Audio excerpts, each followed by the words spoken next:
복된 소식 아름다운 소리 AM 1590kHz 시카고 기독교 방송입니다.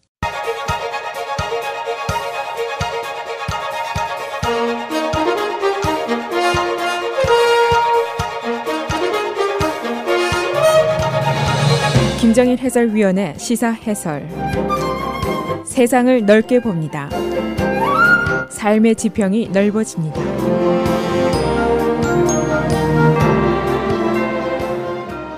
시사 해설입니다. 과연 연방정부 폐쇄 사태를 모면할 수 있을 것인가? 이것이 질문인데, 바로 내일 자정이 임시 예산의 마감 시간입니다. 그리고 하원은 바로 오늘 예산안을 표결에 붙일 계획을 세우고 있습니다. 한마디로 오늘 아침 주요 언론들이 얘기하는 것은 모든 것이 불투명하다, unclear하다라는 겁니다. 이 정부 폐쇄라는 것이 매우 극단적인 선택인 것이고, 또 이 사태가 금년도 중간선거에 결정적인 영향을 미치게 될 것이고, 더 나아가서는 개개인의 의원들의 정치적인 생명도 여기에 달려 있습니다. 그리고 상원은 상원대로, 하원은 하원대로, 또 민주당은 민주당대로, 공화당은 공화당대로 모두 각각의 다른 사정이 있습니다. 지금 현재로서는 아무도 정부의 셧다운을 원하는 사람은 없습니다. 의회로서는 이것이 최악의 선택이기 때문입니다. 그러나 지금 근본적인 이견 해소의 여지도 높지가 않습니다. 지금 최선의 방안이라고 나온 것이 또 다른 임시 단기 예산 4주짜리를 통과시키는 것이 어떠냐 하는 안이 나와 있는데, 그러나 이것도 양측에서 모두 수용하기가 쉽지가 않은 상황입니다. 그래서 오늘은 예산 마감 하루를 남기고 정부 폐쇄 하루를 남긴 이 시점에서 의회의 협상이 어떻게 진행되고 있는지, 또 각자의 정치적인 득실 계산은 어떤 것인지, 만일 정부가 셧다운될 경우에 누구의 정치적인 부담이 더 클 것인지, 이런 이야기들을 종합하겠습니다. 지금 현재 상황을 분석하면은 우선 공화당과 민주당의 이견이 계속 좁혀지지를 않고 있습니다.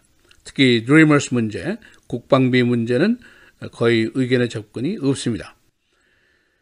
그리고 하원과 상원의 입장이 서로 또 다릅니다. 하원은 예산 통과를 50% simple majority로 통과시킬 수가 있습니다. 그러나 상원은 예산 통과를 60% super majority로 하도록 되어 있습니다. 그래서 이 통과를 위한 난이도에 서로 차이가 있습니다. 또 한 가지, 공화당, 민주당 당내에 각각 이견이 서로 깊습니다. 예를 들어서 공화당 하원의 경우에 Freedom Caucus라는 공화당 보수계 의원 그룹이 있는데, 여기에서는 국방비 증액을 양보할 수 없는 의지로 삼고 있습니다. 그런가 하면 민주당 상원의 경우에는 온건 그룹이 있는데, 금년도 대선에 나서야 할 의원들이 한 20명 이상이 됩니다. 이 중에 10명은 트럼프가 승리한 주에서 싸워야 하게 되어 있습니다. 그래서 당은 당대로, 개인 의원은 개인대로 각자 처한 상황이 쉽게 합의를 볼 수 있는 형편이 아닙니다. 많이 꼬여 있습니다. 자칫 정부 셧다운 사태가 발생하면 투표인들의 분노는 상승하게 될 것이고, 어려운 위치에 있는 의원들의 낙선의 위험이 커지게 됩니다. 양측에서는 이미 사태가 잘못될 것에 대비해서 소위 blame game까지 준비를 하고 있습니다. 제가 그랬어요 하는 그런 책임 전가까지 준비를 하고 있습니다. 금년도 중간선거가 매우 중요하기 때문입니다. 과거의 정부 폐쇄 사태의 정치적인 득실 계산을 보면 아무래도 다수당이 욕을 더 먹게 되어 있습니다. 지금 공화당이 상원, 하원, 그리고 화이트하우스까지 장악을 하고 있습니다. 그래서 만일 불행한 사태가 오게 되면 공화당이 손해를 더 볼 공산이 큽니다. 그것은 2018년도 미드텀 일렉션의 실패를 의미하게 되는 겁니다. 만일 공화당이 다수당 자리를 잃을 경우에 지금 트럼프 대통령의 임기 초기에 벌어지고 있는 여러 가지 난제의 미해결 부분이 그냥 미완성으로 끝날 수도 있습니다. 이런 사태는 사실은 정치적인 재난이라고도 볼 수가 있습니다. 지난 2016년도 선거 시에 공약한 것들, 트럼프 대통령과 공화당의 공약들이 많이 있는데, 이민 정책을 개혁한다, 불법 이민을 추방한다, 국방비를 증액한다, 국경 보안을 강화한다, 모슬렘 입국을 금지시킨다, 국가 기관 시설을 재건한다, 여러 가지 수많은 약속이 있었습니다. 그러나 밀텀에서 다수당이 유지가 되지 않으면 트럼프 대통령은 고립무원에 빠지게 될 수도 있습니다. 앞에서 말씀드린 대로 지금 정부의 셧다운을 원하는 사람은 아무도 없습니다.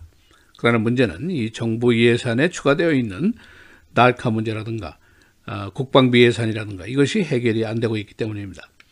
이 달카 문제는 70만 명이나 되는 젊은이들의 운명이 걸려있는 상황입니다. 그리고 인도적인 문제로까지 취급이 되고 있습니다.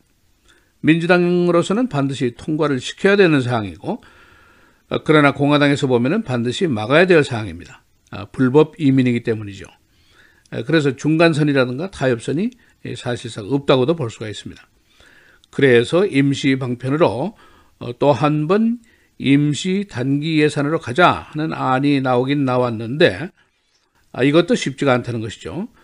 공화당 내부에서는 지금 국방비 예산이 처리가 지연되기 때문에 군대 사기가 저하되고 군의 준비 태세가 지장을 받고 있다. 이런 불만이 큽니다. 또 민주당으로서는 이미 4번이나 임시 단기 예산으로 갔는데 또 이렇게 하면은 국민들에게 설명할 말이 마땅치가 않지 않느냐. 그리고 달카 옹호 그룹이라든가 진보적인 그룹에서 민주당에 대한 압력도 지금 심상치가 않습니다. 지난번 크리스마스 직전에 임시 단기 예산으로 갈 때 여기에 동조를 했던 민주당의 상원의원이 18명이 있었습니다. 그런데 지금 보면은 이들 중에서 이번에도 단기 예산에 찬성할 수 있는 사람이 많지가 않습니다. 지역구의 눈치를 안 볼 수가 없는 상황이기 때문입니다. 지금 공화당에서는 궁여지책으로 소위 스위트너라는 것을 준비하고 있습니다. 사탕 발림이라는 것인데 빈곤층 어린이 의료비 지원 문제 6년 동안 연장해서 통과시켜주겠다. 그런 제안을 했습니다만은 이것은 많은 민주당 의원들이 원하는 겁니다. 그래서 이걸 주겠다는 제안을 했습니다만은 그러나 이 사탕을 지금 이런 상황에서 받아 먹을 수 있는 민주당 의원이 얼마나 될지 이것은 아직도 불분명한 상태입니다. 결국 따지고 보면 모든 것이 2018년도 midterm election에 달려 있습니다. 여기에서 살아남아야 되는데 그런데 여러 번 있었던 정부 폐쇄의 통계를 보면은 항상 다수당의 정치적인 손실이 훨씬 더 컸습니다. 2013년도 통계를 보면은 공화당이 당시 의회 다수당이고 민주당 대통령이었는데 그러나 여론조사를 해보니까 53%가 공화당에게 책임을 물었습니다. 민주당에게 책임을 물은 쪽은 29%에 불과했습니다. 그러나 지금은 상원, 하원, 대통령까지 모두 공화당이 차지를 하고 있습니다. 지난 12월에 여론조사가 있는데 당시에 민주당 우세가 18%나 더 많은 것으로 나타났습니다. 그리고 트럼프 대통령의 지지도는 35% 최저치에 머물고 있습니다. 시사해설 김정일입니다.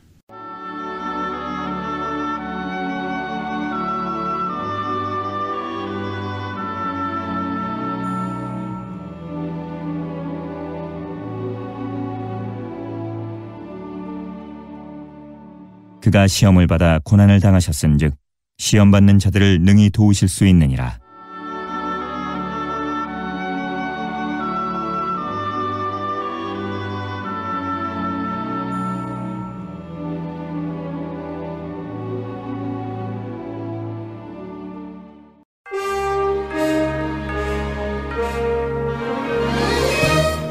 (1월 18일) 목요일 헤드라인 오늘의 주요 뉴스입니다. 연방정부 셧다운을 막기 위한 예산안 처리 시한이 내일로 다가온 가운데 하원 공화당이 2월 16일까지 정부 운영을 지속시키는 임시 예산안을 발의했습니다. 오늘 하원에서 표결될 이 예산안에는 어린이 건강보험인 차일드 헬스 플랜 프로그램에 대한 예산 지원을 6년 동안 연장하는 방안 등이 포함되어 있습니다. 의회는 이민과 오바마 케어 등 주요 사안들에 대한 의견을 맞추지 못해 정상적인 예산안을 도출해내지 못하고 있는 상황입니다. 오늘 하원을 통과한다 해도 상원에선 민주당이 찬성할 가능성이 낮아 최종 협상이 어떻게 진행될지 주목되고 있습니다. 다카 지지자들이 어제 시카고 다운타운에서 시위를 벌였습니다. 수백 명에 달하는 시위대는 어제 강추위에도 불구하고 데일리 플라자에서 출발해 트럼프 타워까지 시위 행진을 벌였습니다. 연방정부의 셧다운이 임박한 가운데 이를 막기 위해 의회를 찾은 존 켈리 백악관 비서실장이 여야 대립의 핵심 쟁점인 이민 정책을 두고 트럼프 대통령과 다른 목소리를 냈습니다. 어제 켈리 비서실장은 멕시코는 미국 국경에 따라 미국이 건설한 장벽에 대한 비용을 결코 지불하지 않을 것이라며 트럼프 대선 캠프의 이민 공약 중 일부는 정보가 없었다고 말했습니다. 그러나 트럼프 대통령은 오늘 아침 비서실장의 수정 발언에 대해 장벽은 장벽이라며 이것은 처음으로 내가 생각해낸 그날 이후로 한 번도 바뀌거나 달라진 적이 없다고 트윗을 해 다시 원점으로 되돌려놨습니다. 트럼프 대통령의 정신 건강 상태에 대한 국민의 평가가 팽팽하게 맞서는 것으로 나타났습니다. 퀴니피액이 어제 발표한 여론조사 결과 트럼프 대통령의 정신 상태가 안정적인지에 대해 응답자의 45%가 그렇다, 47%는 그렇지 않다고 답했습니다. 한편 이번 여론조사에서 트럼프 대통령의 국정 지지도는 38%를 기록해 전주보다 2%포인트 상승했습니다. 인도는 오늘 핵탄두 탑재가 가능한 아그니5 대륙간 탄도미사일 ICBM 시험 발사를 성공리에 실시했다고 언론들이 보도했습니다. 이번 5번째이자 최종인 실험을 통해 아그니5의 전략군 사령부에 실전 배치가 임박한 것으로 알려졌습니다. 아그니5는 중국의 북단까지 타격할 수 있는 ICBM으로 인도양 접근을 활발히 하고 국경에서 대치 등으로 예기치 않은 충돌이 염려되는 중국을 견제할 목적으로 개발됐습니다. 시카고시가 애플사의 새 캠퍼스 유치를 추진합니다. 이메뉴엘 시장은 어제 애플의 새 캠퍼스 계획이 나온 직후에 시카고시가 이 캠퍼스 유치를 위해 애플사와 협의할 것이라고 밝혔습니다. 애플은 새 캠퍼스를 비롯해 기존 시설에 2만 명을 더 고용, 투입할 것이라고 그 계획을 공개했습니다. 미국의 상징인 독수리가 금년 겨울에 미시시피 강변에 다시 돌아왔습니다. 일리노이주에서 활동해온 독수리 보호그룹은 미시시피로 돌아온 독수리 숫자가 감소되고 있다고 우려했습니다. 독수리 보호그룹은 지난 2010년 이래 이 지역에 돌아온 독수리 숫자가 약 25% 감소된 것으로 보고 있습니다. 날씨입니다. 오늘은 대체로 맑은 가운데 기온이 어제보다 높겠습니다. 낮 최고 32도, 밤 최저 24도. 내일부터는 낮 기온이 40도 안팎으로 오르면서 한동안 추위가 주춤하겠습니다. 내일도 대체로 맑은 날씨 이어지겠고 낮 최고 39도, 밤 최저 29도. 토요일 가끔 구름 많겠고 밤사이 일부 지역에는 비가 내리는 곳도 있겠습니다. 낮 최고 40도, 밤 최저 34도입니다. 주일도 흐린 가운데 곳곳에 비 소식 이어지겠습니다. 낮 최고 41도, 밤 최저 40도입니다.